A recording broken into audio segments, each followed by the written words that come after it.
오늘 하나님께서 우리에게 주신 말씀은 요한복음 5장 39절에서 40절입니다. 요한복음 5장 39절에서 40절입니다. 제가 봉독하겠습니다. 너희가 성경에서 영생을 얻는 줄 생각하고 성경을 연구하거니와 이 성경이 곧 내게 대하여 증언하는 것이라. 그러나 너희가 영생을 얻기 위하여 내게 오기를 원하지 아니하는도다. 아멘. 네이버 국어사전에 낭비를 검색을 해보면 그러면 이제 시간이나 재물 따위를 헛되이 해프게 씀 이렇게 얘기를 하고 있습니다. 예를 들어서 제가 양치를 하게 될 때, 저 양치 좀 길게 하는 편이거든요. 양치를 하게 됐을 때 물을 이제 푹 풀어 넣은 상태에서 수도꼭지에서 물이 계속 나오겠죠. 그리고 물이 계속 흘러가는 상태에서 거울 보면서 이렇게 하고 있는 이 상황. 양치에 필요한 물을 필요 이상으로 계속해서 쓰고 있는 것이기 때문에 이거는 이제 물을 낭비한다라고 이제 얘기를 할 수가 있죠. 왜냐하면 양치를 할 때 필요한 물은 많아봤자 한 5컵 정도면 됐기 때문에, 그렇기 때문에 불필요한 그 물을 소비하는 것을 보고 이제 물을 낭비한다고 얘기를 할 수가 있겠죠. 근데 물론 물을 아무리 정말 많이 쓴다고 해서 다 낭비라고 얘기를 하지는 않는 것은, 어떤 화학품이 있다고 얘기를 할 때 그 화학품이 이제 자연으로 이제 강물로 혹은 이제 바다로 돌아갈 수 있게끔 그 정도의 어떤 성분과 농도로 만들기 위해서는 그 어떤 특정 수치값을 이제 정상화하기 위해서 그래서 뭐 어떤 약품 처리를 하게 될 수도 있겠지만 많은 경우에는 이제 물에 희석시키는 경우가 이제 많습니다. 그런 경우에는 이제 그 화학물과 그 농도에 따라서 때로는 뭐 1톤 내지는 2톤 혹은 그 엄청 더 농도에 따라서는 더 많은 물의 양을 사용하게 되는데, 그런데 우리는 그 물에 사용하는 것을 보고 야, 물을 낭비한다라고까지는 얘기를 하지는 않습니다. 왜냐하면 그 화학품을 이제 희석시키고 그렇게 어떤 정상 수치를 올리기 위해서는 그만한 물의 양이 필요하기 때문에 그런 것이죠. 그러니까 물을 사용함에 있어서 어느 정도 우리가 절대값의 기준을 정해놓고 그 이상 물을 사용하면 전부 다 무슨 사용을 하든지 다 낭비한다라고 얘기를 하는 것이 아닙니다. 오히려 1리터 내지는 2리터를 사용한다 하더라도 그래도 그거를 목적에 맞지 않게 해프게 쓰는 것을 가지고서 우리는 낭비한다라고 얘기를 하는 것이죠. 아까 이제 얘기했다시피 네이버 국어 사전에서도 얘기했다시피 그 해프게 쓰는 것만 낭비를 얘기하는 것이 아니라 헛되게 쓰는 것, 그거를 또 이제 얘기를 낭비한다라고 얘기를 할 수가 있는데요. 저는 아이패드를 굉장히 많이 씁니다. 하루에도 몇 번 계속해서 이제 달고 다니는 게 아이패드인데, 뭐 지금 이제 쓰지는 않지만 이면지를 쓰고 있는데, 성경을 읽을 때나 혹은 뭐 메모를 이렇게 한다든지 기록을 한다든지 아니면 이제 유튜브를 본다든지 아니면 이제 설교 원고를 본다든지 아니면 예배 인도문을 본다든지 뭐 지금 하진 않지만 QQ를 찍을 때라든지 아니면 회의 자료나 아니면 어떤 여러 가지 문서 자료를 열람할 때든지 저는 이제 아이패드를 쓰게 되죠. 아이패드 쓰고 있습니다. 근데 만약에 제가 그 아이패드를 쓸 때 또 다른 용도로 쓰게 된다면, 예를 들어서 저희 집에 이제 식탁이 있는데 거기 위에는 이제 유리로 되어 있어요. 그러다가 뜨거운 이제 라면을 끓이고 나서 냄비가 뜨거운데 그거를 바로 유리에 올려 넣으면 깨질 것 같은 거예요. 그래서 냄비 받침대로 아이패드를 쓴다면, 혹은 이제 길을 걸어가다가 비가 갑자기 많이 와요. 그래서 지금 머리 스타일링을 한 건데 그 머리 스타일링을 이제 흐트러지지 않기 위하여서 아이패드로 머리를 가리고 있다면, 혹은 지금 제가 직선을 그어야 되는데 매직으로 직선을 긋기 위해서 정확한 어떤 자가 없어서 혹은 이제 반듯한 그런 어떤 물체가 없어서 아이패드를 대고서 그 매직으로 유성 매직으로 찍 긋는다면, 그러면 저는 아이패드를 낭비한다라고 얘기를 할 수가 있는 것이에요. 스티븐 잡스와 팀 쿡은 아이패드를 그런 용도 쓰라고 비피하는 용도로 냄비 받침대로 자로 쓰라고 이렇게 만들지는 않았죠. 우리는 그걸 알고 있습니다. 이런 측면에서 우리는 성경을 낭비하고 있다라고 제가 얘기를 할 수가 있겠는데요.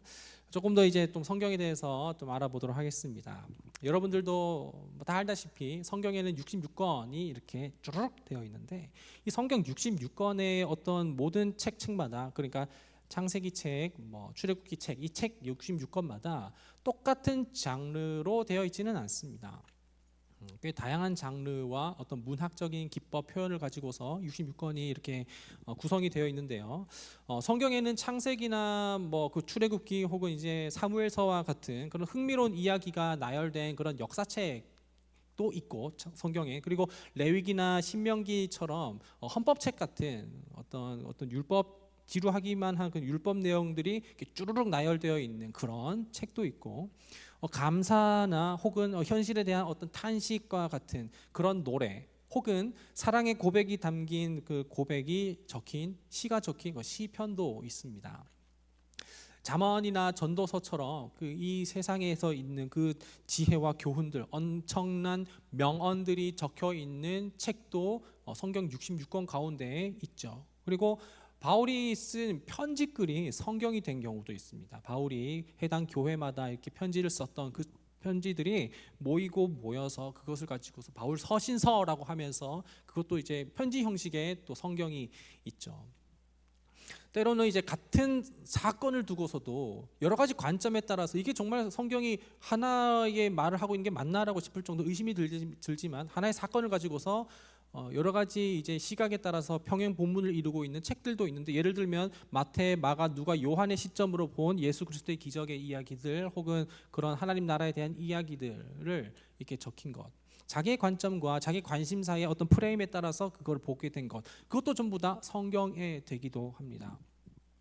그리고 이스라엘 역사 가운데서도 사무엘서, 그리고 열왕기서, 역대기서가 평행 본문을 이루고 있는 것도 있는데, 굳이 중복되는 일이 있는데도 불구하고 그렇게 역사서를 가지고서 이렇게 되어 있는 것도 있죠. 이렇게 막 참 다양한 관점과 그 다양한 장르로 되어 있었던 이 성경이 지난 2000여 년 그 이상 참 많은 사람들에게 읽혀진 것, 이것이 바로 성경책입니다. 설교를 준비하면서 이제 그런 얘기 많이 들어봤잖아요. 그 베스트셀러에 대해서 이렇게 들어보게 됐죠. 성경 베스트셀러 이렇게 딱 검색을 하면 여러 가지 이렇게 이제 블로그나 아니면 뉴스 같은 것들이 이게 포스팅이 이게 뜨는데, 거기에 보면은 단연 독보적으로는 그 2위와는 범접할 수 없는 정도의 그 셀러 같은 게 이제 성경입니다. 그리고 나서 그 다음에 그 모택동에 대한 그런 어록이 적혀 있는 게 또 이렇게 그다음 2위를 차지하고 있기도 하고, 그다음에 해리포터, 반지의 제왕 이런 것들이 이제 베스트셀러의 이제 순위를 이렇게 이기고 있는데, 어쨌든 이것들을 전부 다 합쳐도 성경이 팔린 것만큼 이렇게 팔려지지 않았다는 것은 성경이 그동안 많은 사람들에게 읽혔고 그리고 많은 사람들에게 꽤 적지 않은 영향을 줬다라는 것을 우리는 다 알고 있다라는 것이죠. 그러니까 성경이 많이 이렇게 팔리고 읽히는 동안 사람들은, 기독교인들이 아니다 하더라도 문학에 대해서, 고전에 대해서 관심이 있는 사람들이라면 이 성경책을 구입하고 이 성경에서 마음의 평안과 위로를 얻기도 하고, 혹은 이 성경을 통해서 도전을 얻기도 하고, 이 성경을 통해서 삶의 지혜를 얻기도 하고, 앞으로 내가 어떻게 살아야 될지 한 어떤 지표나 기준에 대해서도 얻게 되는 게 성경이란 말이죠. 로마서가 있는데요. 로마서는 바울이 쓴 책입니다. 바울이 쓴 이제 그 서신서인데, 이 로마서가 이제 바울이 쓸 당시에 이제 로마 교회에 보내려고 이제 로마서를 썼거든요. 그런데 로마 교회에 한 번도 가 보지 않은, 그 사람들과 관계가 전혀 없는 그 로마 교회 가운데 바울은 복음이란 무엇인가에 대해서 얘기를 해야 되는 그 상황 가운데 있었기 때문에 로마서를 썼습니다. 그래서 한 번도 만나보지 않은 사람들, 그리고 경험해보지 않은 그 교회에 대해서 바울 자기의 글로 써야 되기 때문에 굉장히 이 로마서는 바울의 글인데도 그 중에서도 단연 가장 논리적이고 체계적이고 구조적이고 조직적으로 이제 복음에 대해서 설명된 게 로마서입니다.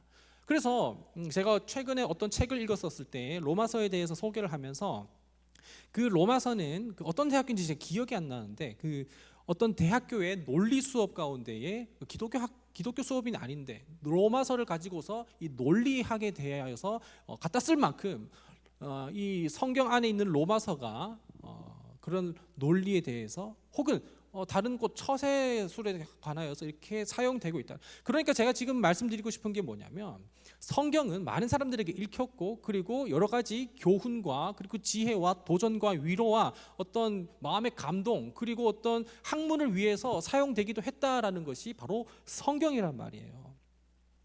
이렇게 성경 오랜 기간 동안 사람들에게 유익을 주기도 하고 크고 작게 영향력을 끼치기도 했는데 그런데 이러한 측면에서 이 성경이 낭비되고 있다라고 우리가 생각해 본 적이 있냐라는 것입니다.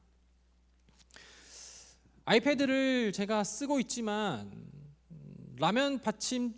냄비 받침대로 쓰고 있지 않다라는 것은 아이패드는 그런 용도로 만들어진 게 아니기 때문에 그런 것이죠.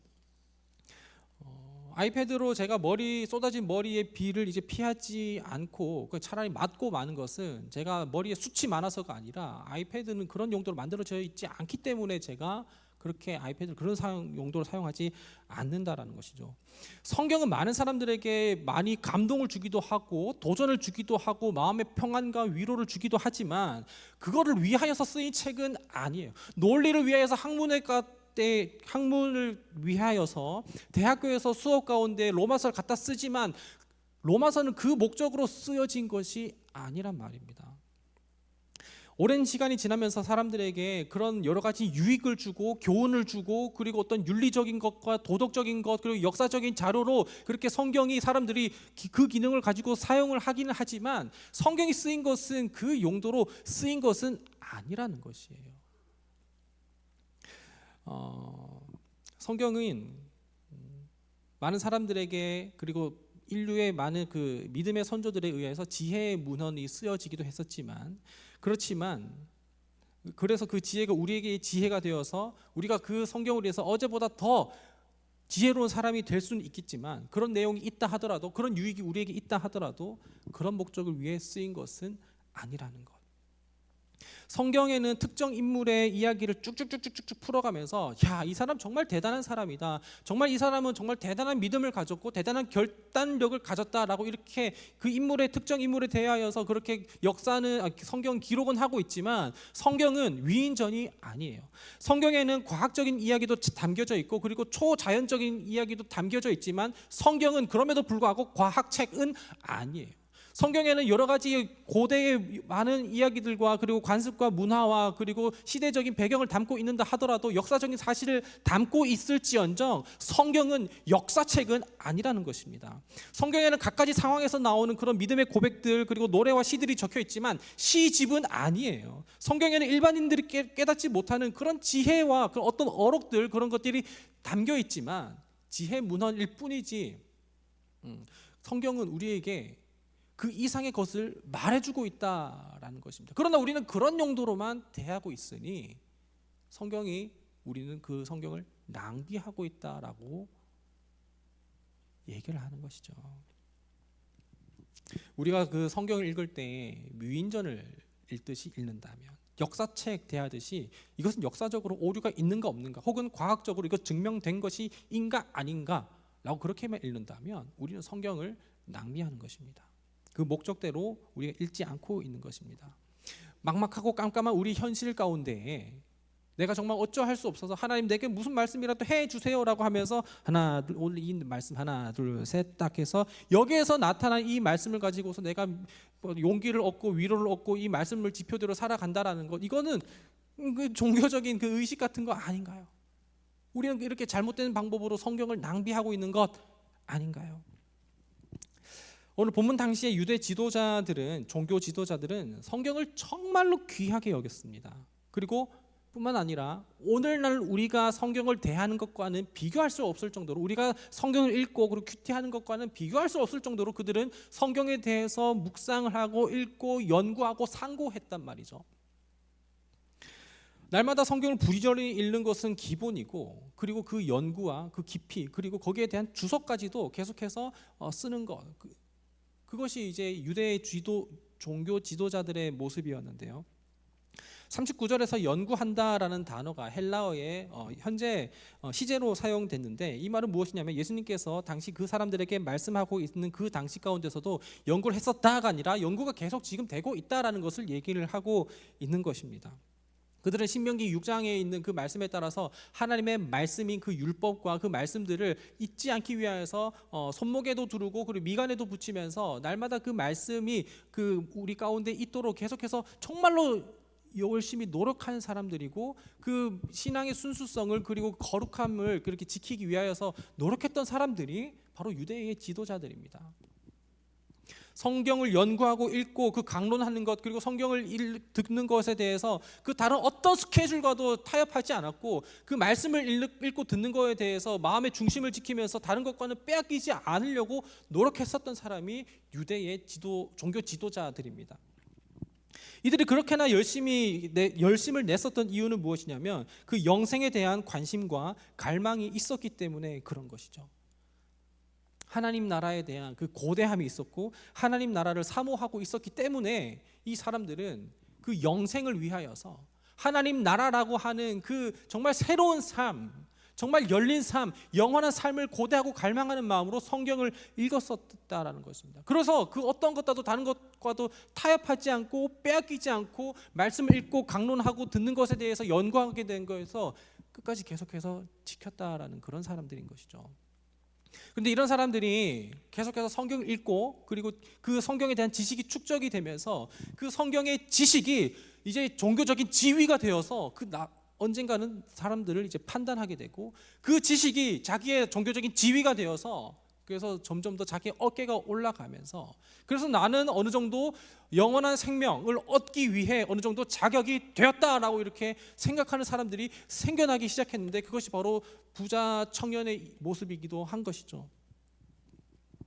이들이 성경을 연구하는 목적은 하나님 나라라고 말은 하지만 하나님 나라라고 표현할 뿐이지 거기에서 자기가 바라는 더 나은 삶, 현세에 그렇게 절제하고 그리고 금욕적인 삶을 살아내면서 율법적인 삶을 살아내면서 내세에는 정말 그 영광을 누리고 싶어하는 그런 욕심 때문에 닿고 싶어하는, 영생에 다다르고 싶어하는 그런 마음으로 율법을 그리고 성경을 연구하고 읽었다라는 것입니다.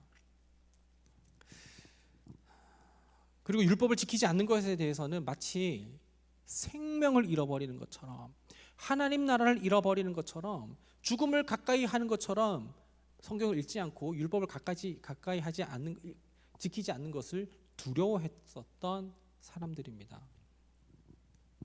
그렇게 율법에 대해서 그리고 성경에 대해서 열심히 했지만 성경에 대해서 잘못 알고 있었기 때문에 그야말로 이 사람들은 성경을 목적에 따르지 않고 낭비하고 있었다라는 것입니다.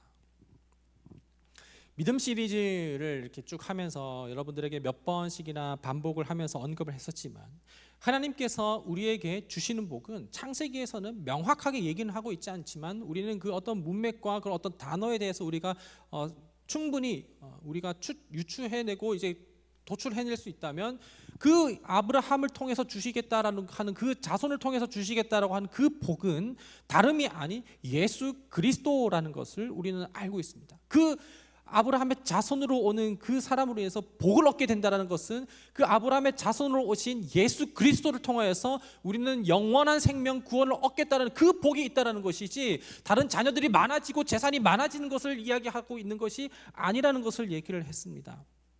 같은 맥락으로 구약에서 건강한 것과 부에 대한 것, 자녀를 많이 낳게 되는 것, 그리고 그 모든 가문들이 잘 되는 것은 그것은 전부 다 하나님의 축복은 맞지만 그것은 어디까지나 구약에 국한되어서 하나님의 축복인 것이지, 예수 그리스도가 나타나기 전까지만 그것이 하나님께서 주시는 복이고 축복인 것이지, 이 신약에 이르러서는 그 모든 자녀 소리들이 잘 되는 것, 하나님 축복의 그 어떤 표지로서 복을 받고 재물이 많아지고 건강해지고 오래 살고 하는 것, 자녀가 많아지는 것은 전부 다 예수 그리스도로 전부 다 종료가 되고 변환이 되었다라는 것을 우리는 성경을 읽으면서 우리는 알아낼 수가 있어야 된다라는 것이죠.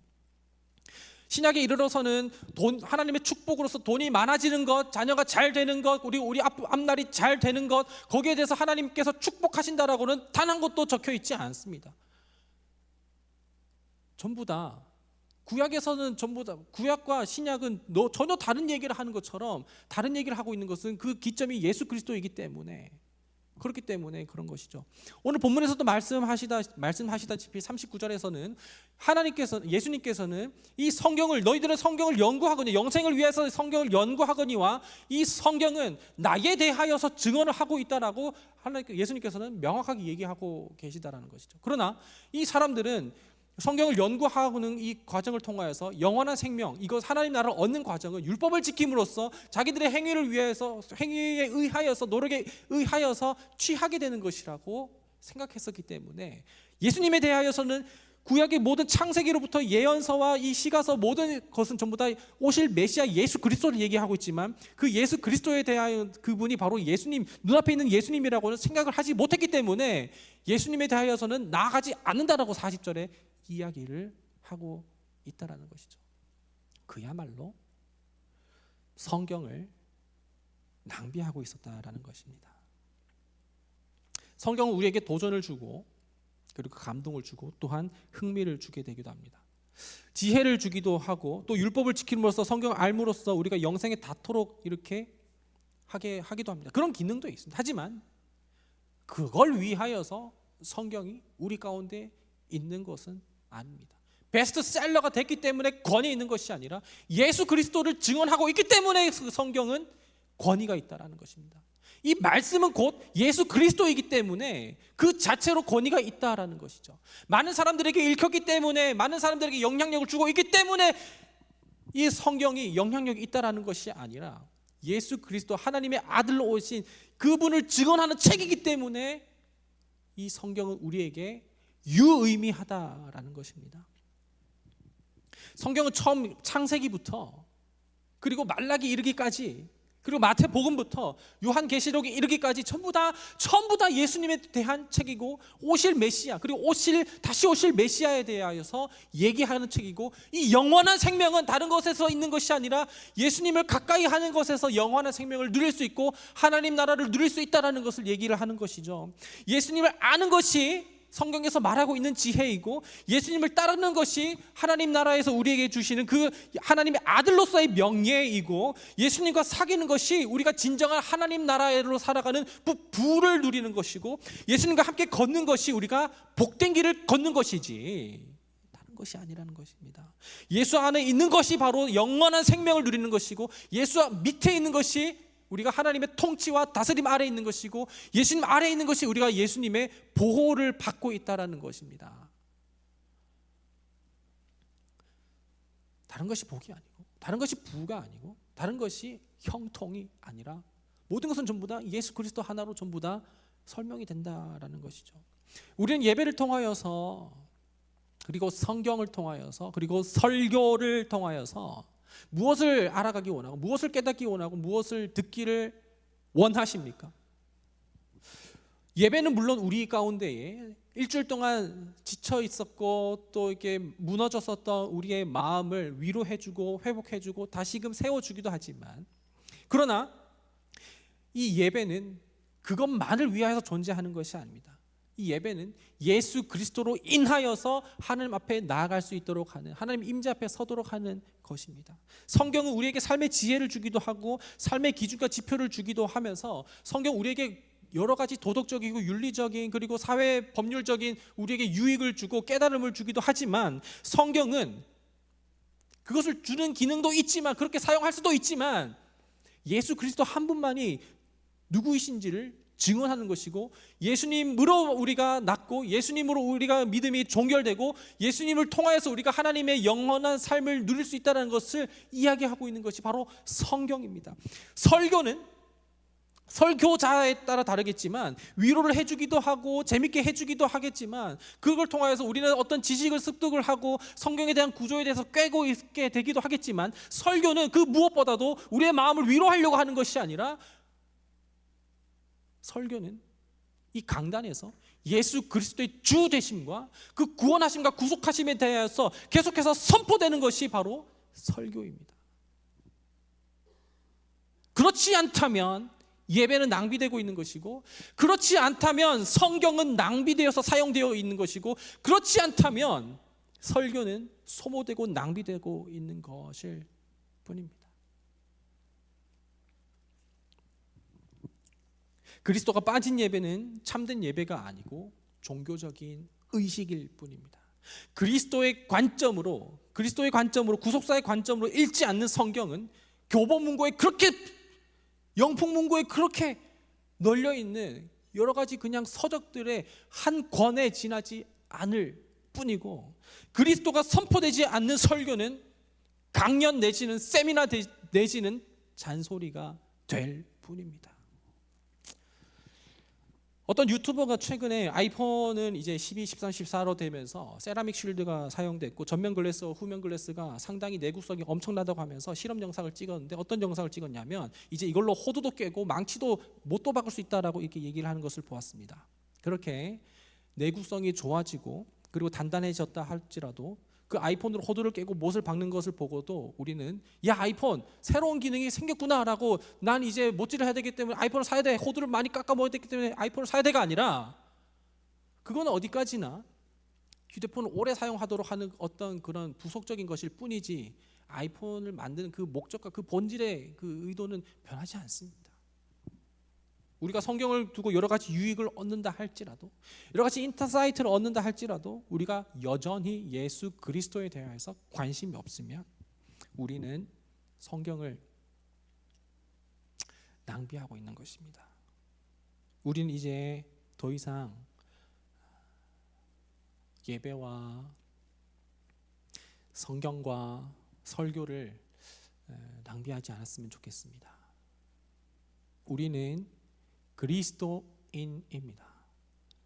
한국인은 한국에 대한, 대한민국에 대한 정체성이 있는 것처럼 우리가 그리스도인이라고 얘기를 한다면 그리스도가 누구이신지에 대한 그 기본적인, 기초적인, 근원적인 우리 개념이 우리 가운데 있어야 한다라는 것이죠. 우리 오늘 다시 믿음 시리즈를 이제 다 끝나고 또 새로운 시리즈를 앞에 두고 있는데, 우리는 과연 예배를 통하여서, 그리고 성경을 통하여서, 그리고 설교를 통하여서 무엇을 듣기를 원하고 무엇을 알기를 원하는지를 다시 한번 재설정하면 좋겠습니다. 그래서 물론 우리는 여러 가지 이런, 맞아요, 위로 얻죠, 도전도 얻죠, 그리고 평안함도 누리죠, 그리고 지식적인 어떤 충만함도, 만족함도 누리죠. 다 맞아요. 나쁘다고 얘기하는 거 아니에요. 그렇지만 거기에 그리스도가 빠지거나 누락되지 않도록, 오히려 그리스도가 그 중심이 되고 또한 전부가 되도록 우리의 마음을 다시 한번 더 재설정하고 우리 앞으로 다시 남은 그 여정을 나아가기를 바랍니다. 여러분들 성경 많이 읽고 또 큐티하는데, 읽을 때, 예배 많이 하시는데 그 예배할 때, 그리고 설교 많이 들으시는데 그 들을 때, 그리고 제가 설교하는 거 저니까 저도 설교할 때 그렇게 할 때 그리스도가 과연 누구인가, 그거에 대해서 다시 재설정하고 출발할 수 있는 우리가 되면 좋겠습니다. 이 시간 찬송가 한 장 부를 텐데요. 주 예수보다 더 귀한 것은 없네 라는 찬송가입니다. 오늘 말씀을 기억하면서 함께 또 찬양하고 우리의 믿음을 또 올려드리고 고백하고, 또 찬양 중에 경험하게 되는, 체험하게 되는 그 예수 그리스도를 더욱더 사모하며 나아가면 좋겠습니다.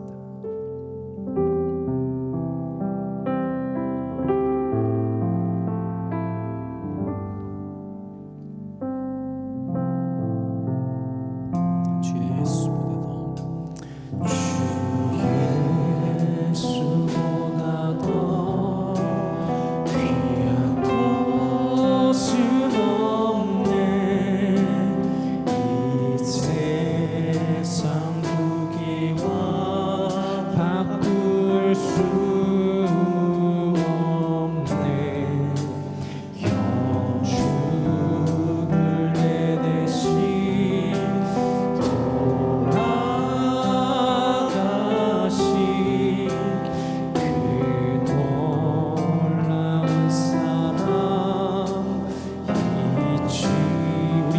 손들어 한번 찬양합니다. 주 예수보다 주 예수보다 더 것은 없는 이 세상 명예와 바꿀 수 없네. 이전에 즐기던 세상 일도 주 사랑하는 마음 맺지 못해. 세상 즐거움 다 버리고 세상 자랑 다 버렸네. 주 예수보다 더 귀한 것은 없네. 예수밖에는. 우리 3절로 함께 찬양합니다. 주 예수보다 더 주 예수보다 더 귀한 것은 없네. 이 세상 행복과 바꿀 수 없네. 유혹과 핍박이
예수보다 더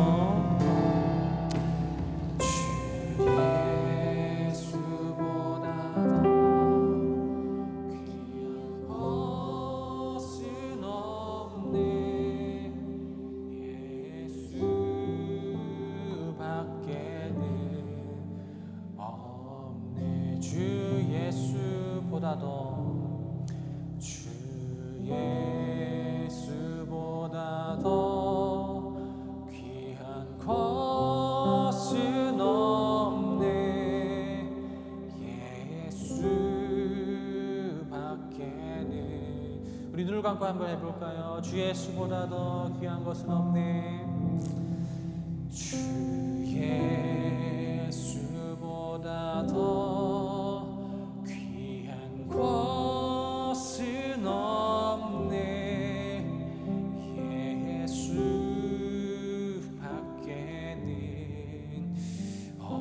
다시 한 번 더 주 예수보다 더 주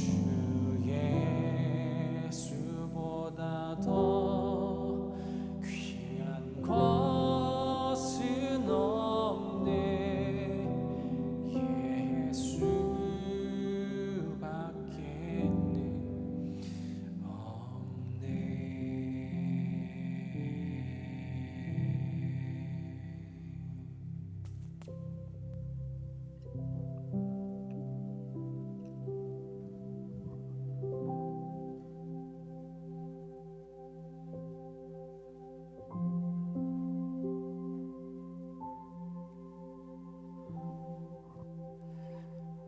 하나님,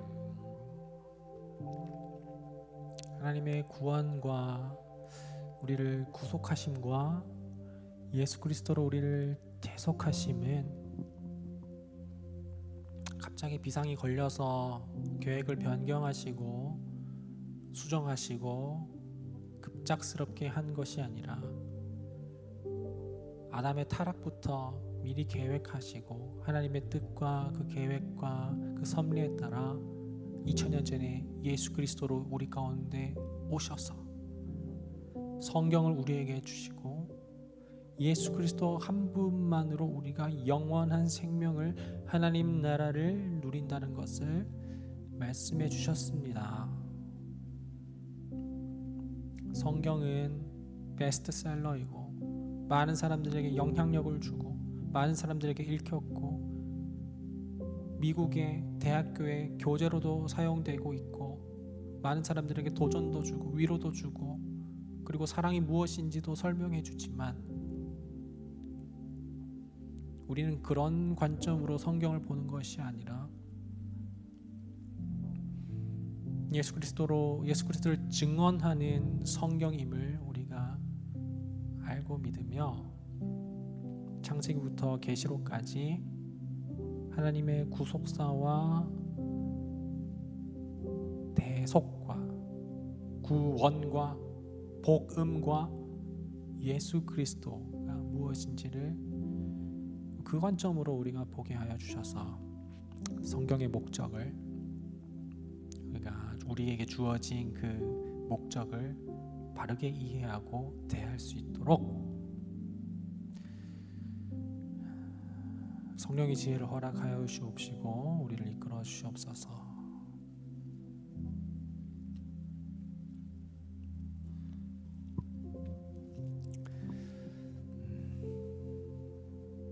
주 예수 그리스도의 은혜와 하나님의 한량없는 사랑하심과 성령님의 인도하시고 교통하심이 더 이상 성경을 낭비하지 않고 예배를 낭비하지 않고 소모성, 낭비성 설교를 하지 않고 그리스도 한 분만으로 우리가 만족하고 그리스도가 우리의 전부다라는 그런 고백을 가지고서 다시 한번 우리의 신앙의 그 근본적인 문제를 리셋하기 원하는 여기 모인 모든 예배자들과 예배자들의 삶 가운데 지금부터 영원토록 함께 하시기를 간절히 축원하옵나이다.